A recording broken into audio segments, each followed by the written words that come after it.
안녕하세요. 인증 알려주는 친절한 남자입니다.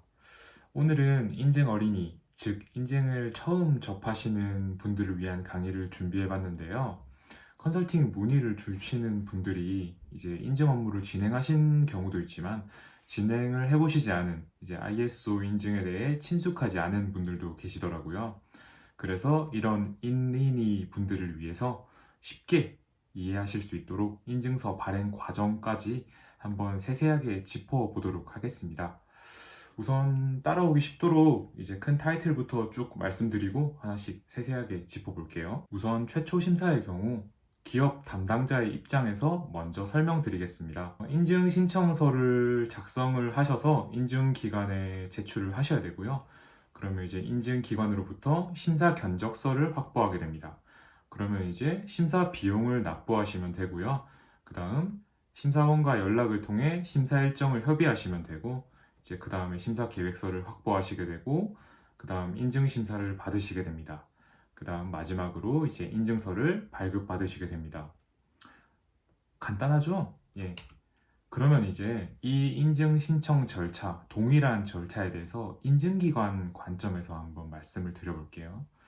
인증기관은 고객으로부터 인증 신청서를 접수합니다. 그 다음 인증 정보를 등록을 하고요. 그럼 이제 인증기관 내에서 해당하는 인증 범위를 토대로 IAF 코드를 확인하고 이제 심사 일수를 산정하고 이제 그에 따라 견적서를 발급을 해드리죠. 그리고 이제 심사원을 지정합니다. 이제 코드가 있는 심사원이 지정이 돼야겠죠. 그리고 이제 심사 비용에 대한 입금을 확인하고요. 그다음 세금 계산서 발행한 업무도 인증기관이 하고 있습니다. 이제 그 뒤에 심사 계획서를 통보하고 인증 심사 결과 보고서를 접수받아서 인증 심사 결과 보고서를 심의하고 인증을 결정하게 됩니다. 그 이후 인증서가 발행이 되는 것이죠. 전체적으로 본 과정을 통해서 인증이 진행되는데요. 단 여기서 인증 신청서 작성이 이제 고객 혼자 하시기에 조금 어려우실 수 있으므로 컨설턴트와 함께 이루어질 수 있으며, 이는 접수 과정을 조금 더 수월하게 만들어 줄 수 있습니다. 저희 기업표준인증센터의 경우 고객과 함께 인증 신청서를 작성하여 무사히 인증 신청을 할 수 있도록 돕고 있는데요. 이렇게 인증 신청이 완료되면 이제 인증기관에 전산에 기업의 정보가 입력되어야 합니다. 기업 국문명, 영문명, 인원수, 주소, 인증 범위, 그리고 세금 계산서 발행 주소 등등 이제 필요한 정보를 인증기관의 전산에 입력합니다. 그 후 이제 해당 기업의 인증 범위에 대한 검토가 이루어지는데요. 이 과정에서 IAF 코드가 지정됩니다. 인증 범위를 지정할 때 사용하지 못하는 문구가 있는데요. 이 부분은 나중에 다루도록 하겠습니다. 인정된 인증을 위해서는 첫 번째, 인증기관이 해당 IAF 코드에 대하여 인정기관으로부터 인정받고 있어야 하며, 두 번째, 해당 코드를 보유한 선임 심사원 중에서 심사팀장이 선정됩니다. 즉, 인증기관과 심사원 모두 해당하는 산업에 대한 지식이 갖춰져 있음을 실증해야 된다는 말입니다. 그 견적서가 발행되면 우리 기업에서는 인증기관으로 직접 입금을 하셔야 됩니다.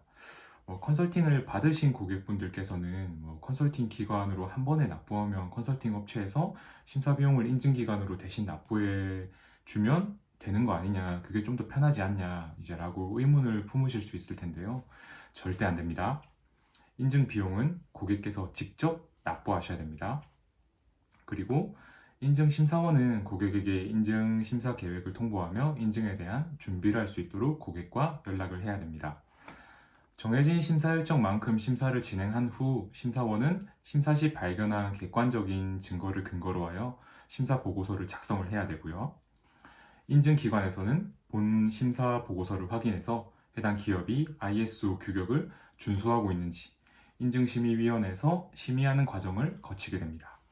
필수로 있어야 하는 내용이 없을 경우 인증이 반려가 되며 심사원은 필요시 심사를 보완하여야 되는데요. 단 저의 경우는 보완 심사를 한 적은 단 한 번도 없습니다. 예를 들어서 경영 검토에 대한 사항을 심사 때 확인을 하고 그 부분이 보고서에 기재가 되어야 되는데 보고서에는 그 부분이 없다. 그러면 이 보고서는 절대 승인될 수 없거든요. 승인되어서는 안 됩니다. 이런 경우가 있고요. 그래서 무사히 인증 심의가 완료가 되면 이제 인증 결정권자에 의해서 이제 인증이 결정이 되고, 그 이후 인정기관에 승인된 일자에 해당하는 인증서가 발행됩니다. 이제 1호부터 3년간 이제 인증은 유효하며 매년 심사를 받지 않는 경우 인증은 정지 그리고 취소됩니다. 어떤가요? 여러분이 몰랐던 인증의 절차 알고 나면 조금 간단해졌죠? 아마 많은 심사원분들이 본 절차를 당연히 알고 계실 거예요. 뭐 몇 년 하신 분도 계시고 몇십 년 하신 분도 계시고 정말 많으실 텐데 단 이제 여러분은 다음 사항을 검토하고 결정을 하실 수가 있습니다. 많은 사람들이 동종업계 사람들이 알고 있는 것을 얼마나 섬세하고 명확하게 설명해 주는지 그리고 이제 그런 심사원 혹은 컨설턴트와 인증을 진행할지는 여러분들께서 직접 결정을 하시는 거고요.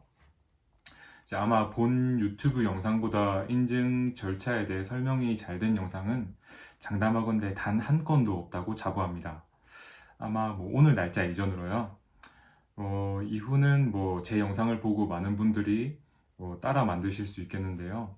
우리 심사원분들 출처 표기 안 하시면 조치가 취해질 수 있으니 제 영상은 다른 곳에서 이용해 주시지 말기를 간곡히 부탁드립니다.